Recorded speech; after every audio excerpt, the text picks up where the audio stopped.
You've got to be really tactful with events and activations now because everything has kind of been done. Welcome to Connected Thinking, our series of chats with standout voices from the world of marketing, where we unpack what's trending, what's shifting, and what's coming next. I'm Shannon, your host and campaign director at Scene Connects. Today, I'm joined by Lucy Murray, brand director at FreeSoul. Lucy has been part of FreeSoul's journey for the past 5 years, now overseeing everything from social and creative to partnerships and TikTok shop, playing a key role in the brand's evolution from challenger startup to major retail shelves. So welcome, Lucy. We're so excited to have you today. Thank you for having me. Just to kick things off, you joined FreeSoul when the business was just a team of 3, growing first through Amazon and TikTok shop before expanding into retail. What's that journey look like from the inside?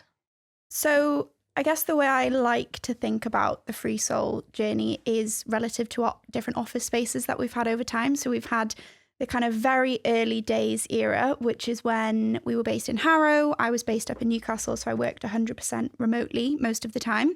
That was the kind of very scrappy, early kind of startup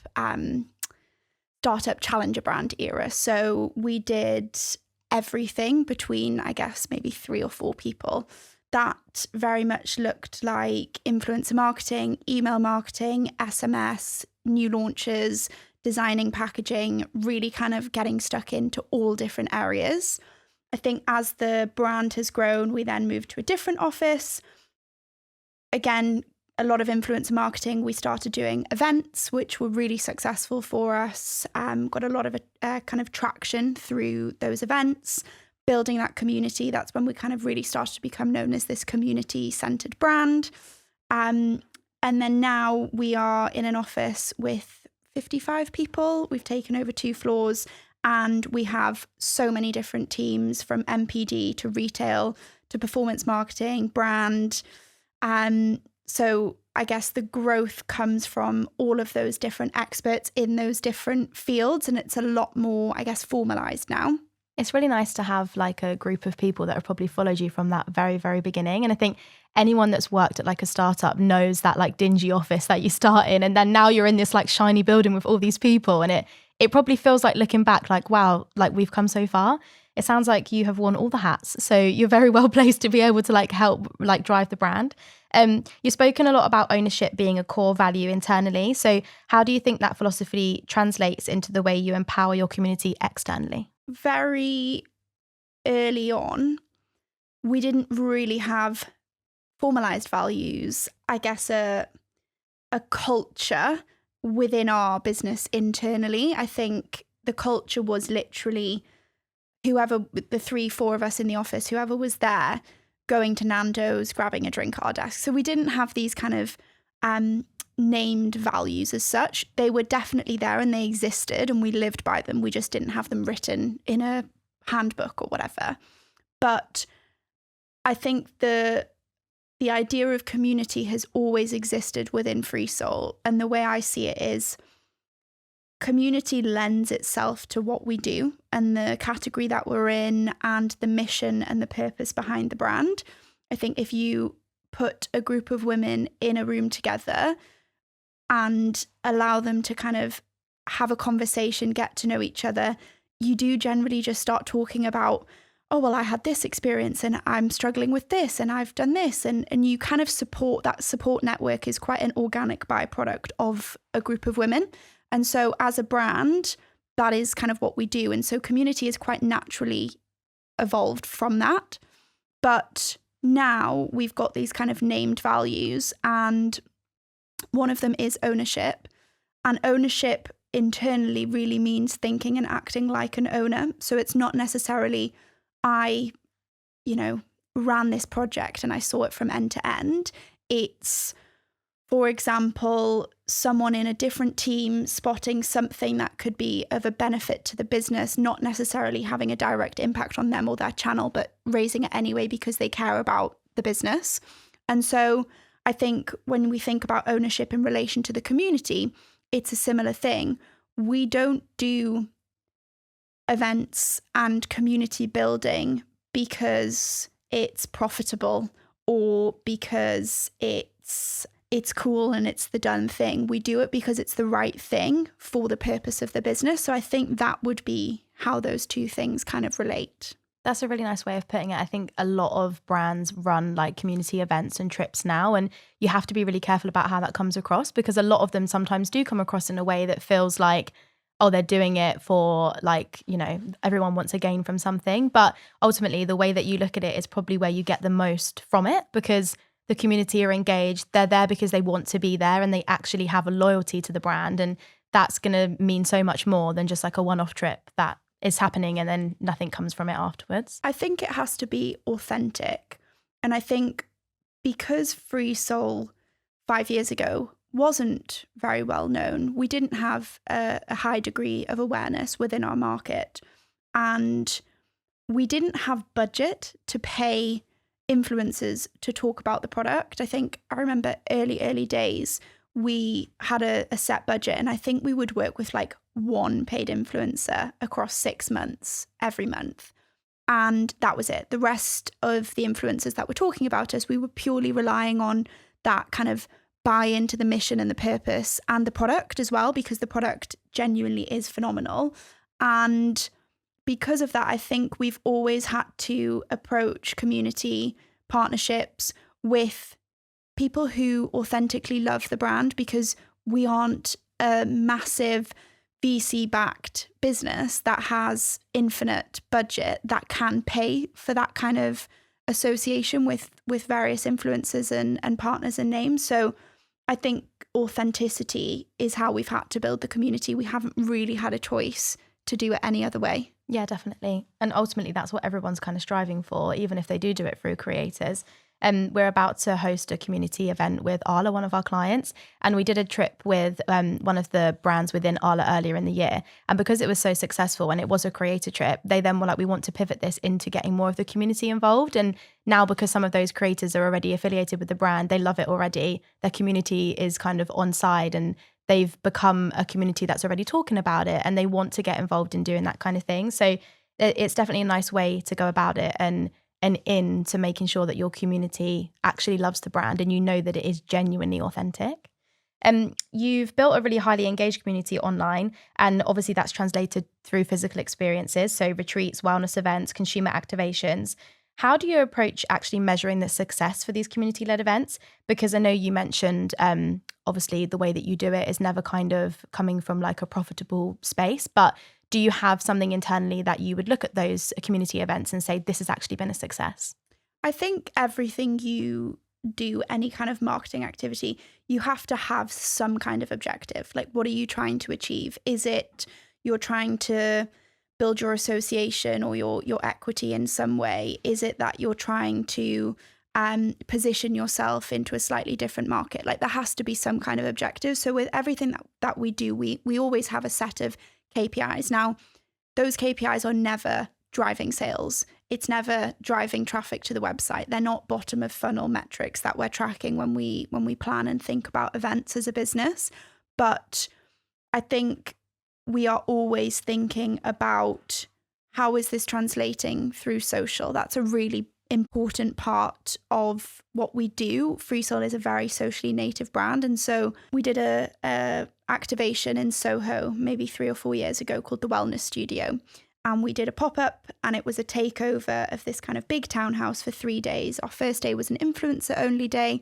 Then we had 2 days open to the public, and we had workshops, yoga classes, influencer panel talks. We had loads of stuff going on. And we also had a shop on the first floor. And we had around 5,000 people come throughout the weekend. The metrics and things that we were thinking about wasn't how much product we sold or how many units we sold. It was, how's this translating through to social? Because although we're reaching 5,000 people, you can reach 5,000 people through an influencer campaign or through meta ads or through email marketing. It wasn't reaching the people that we were trying to achieve through that event. It was, how do we position ourselves as a kind of cool, culturally relevant brand that cares about its community? And how do we also give back and show that we care? We're going to do it all for free. So there was no ticket price. You could buy the products in the shop, but everything was discounted. Off the back of that, we created so much social content.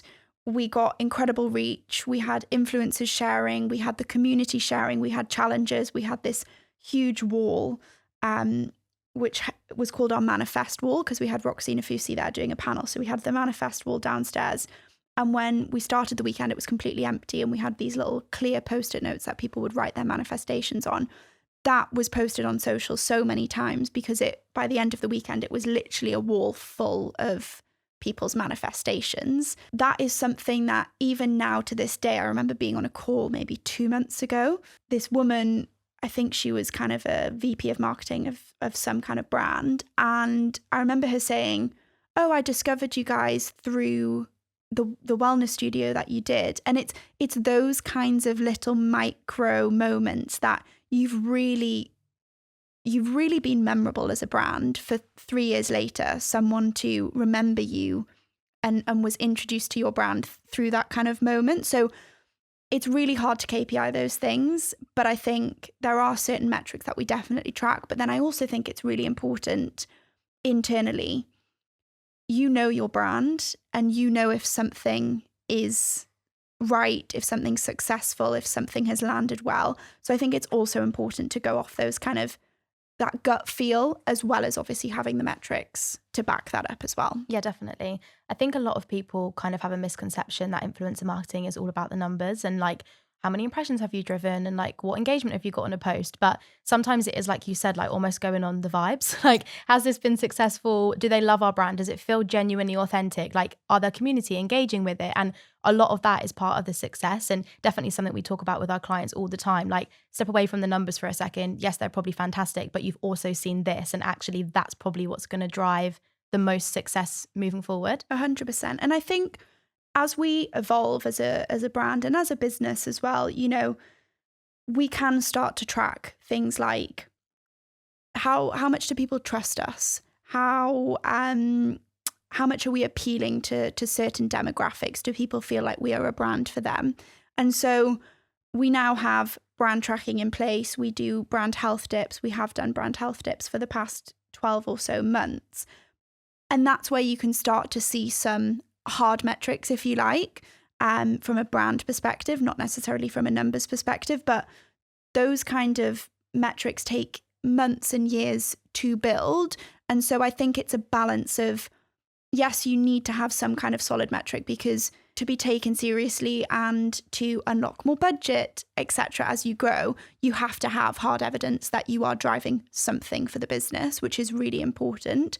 But in the same breath, I think the two should be taken hand in hand. You should have the vibes metric, and then you should have your kind of hard metrics, and the two should kind of your report should almost kind of be a blend of the two. Yeah, definitely. You kind of can't have one without the other, because otherwise it just kind of feels like we're either a bit boring, but we've got loads of numbers, or we're building a fantastic community, but it needs to go somewhere if you are a brand, and ultimately the end goal is to continue growing. And I think as well, as long as you are aligned with the organization and the business upfront in terms of what the objectives are, if the objectives are numbers and metrics and bottom of funnel, then you're probably not going to do an activity like that. If you know and the expectations are there that you're looking to even unlock relationships with certain influencers, or you know, bring new creators into your ecosystem. And actually, this is a really good way of doing that rather than a paid partnership. You get to actually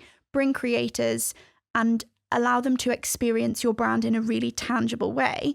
It can also be a great tactic to do something like that. But I think you've got to be upfront and understand, which is why it's really important to set those objectives from the very beginning.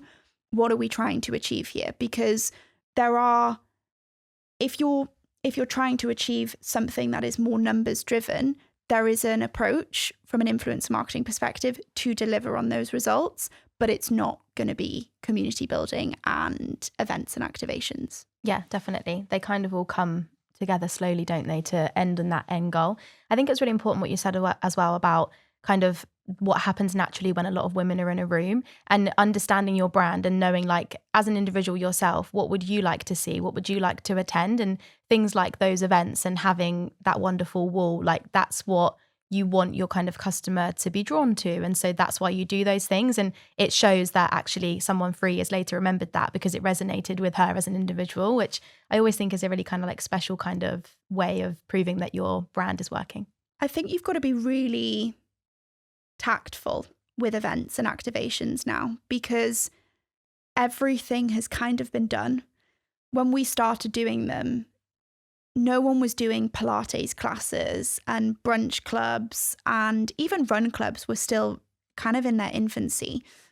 Now, there are so many people doing all of those things every single day of the week. And so it's not enough to just host a Pilates class, because you're not going to stand out, because the market has become so saturated. And so when we try to plan activations and think about activities and events that are genuinely value add for our community, because that's something really important to us, we always try and think about what can we do that's a little bit different. And I think paddle and Pilates is a really good example of that. We did it 2 years ago for the first time. We noticed people were playing paddle. There were all these paddle courts popping up in London and outside of London as well. And we knew our Pilates classes were always the biggest sellout events that we did. And so we merged the two.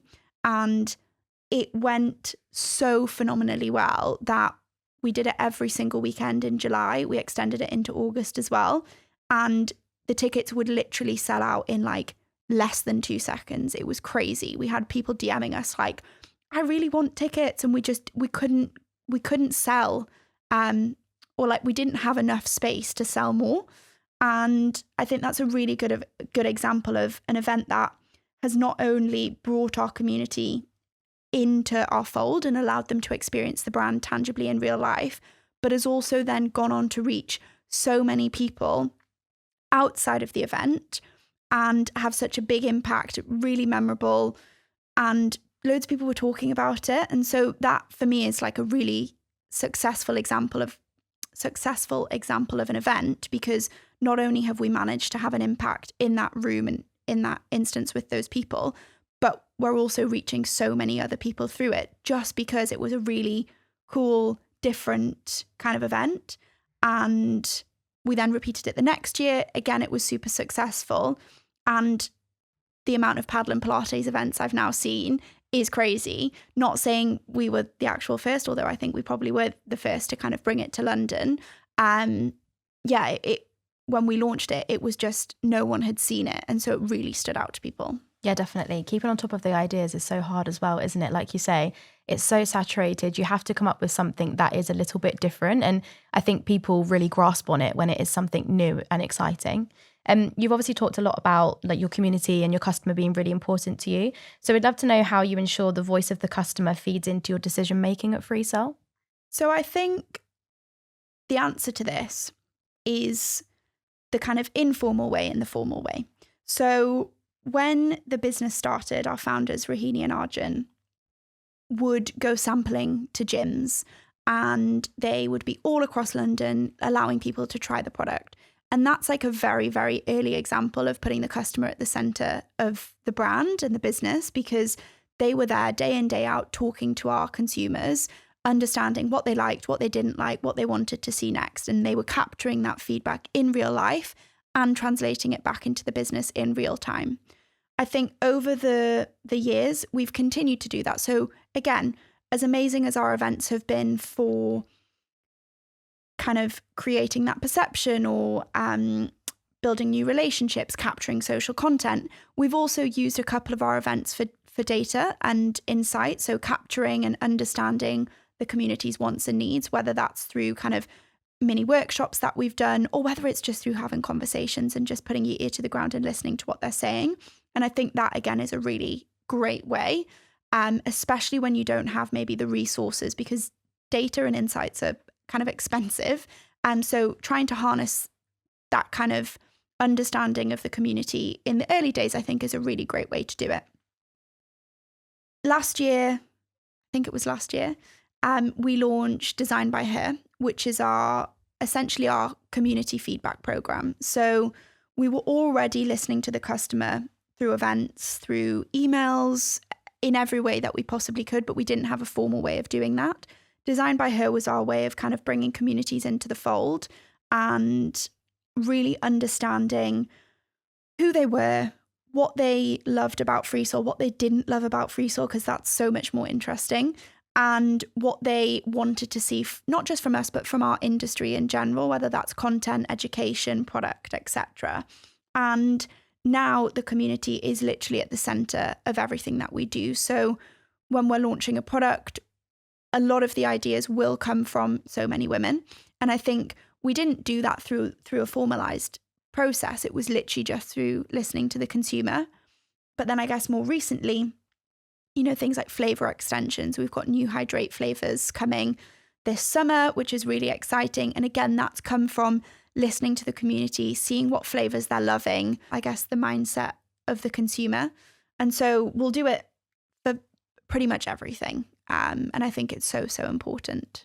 I love that. That's a really clever way of actually making sure that they're going to engage with the product as well, because I think a lot of the time it might be a risk to put a new flavor out or to try a new product. But if you already know that your community are wanting that, they're backing it, it's the next step in your progression because they've asked for it, then you know that it's likely going to be successful, and they still have that real instinct of what they built, and that probably really shows to all the community as you continue to grow. And what advice would you give to any other challenger brands trying to scale without losing the sense of community and authenticity that made people connect with them in the first place? We've talked about it a lot, but I really think listening to the consumer and bringing the consumer into the fold is so important. I think when you grow, it can be really easy to almost become in an echo chamber and forget why you're doing it, who you're doing it for. So I think having the customer and the community at the forefront of that is the most important thing that you could possibly do. I've seen so many retail brands that are now pivoting to D2C. I think just evolving, staying true to your mission, but how you show up is okay. So I feel like that's probably one of the scariest things that brands come across is evolution. And we have it a lot with some of our clients where they want to do something because that's what they've always done. And you're trying to challenge them and say, actually, how about we try this? Because we've seen this works really well. And they're all a bit like, oh no, I'm a bit afraid. But actually keeping up with the trends, changing because the brand's evolving is what makes you continue to grow, continue to succeed. And I think it's really, really important, and it obviously shows to be successful for you guys, which is really lovely. We have a couple of quick fire questions for you. So the first one is, what is your favorite book or podcast that you'd recommend? I read a book that was recommended by a friend.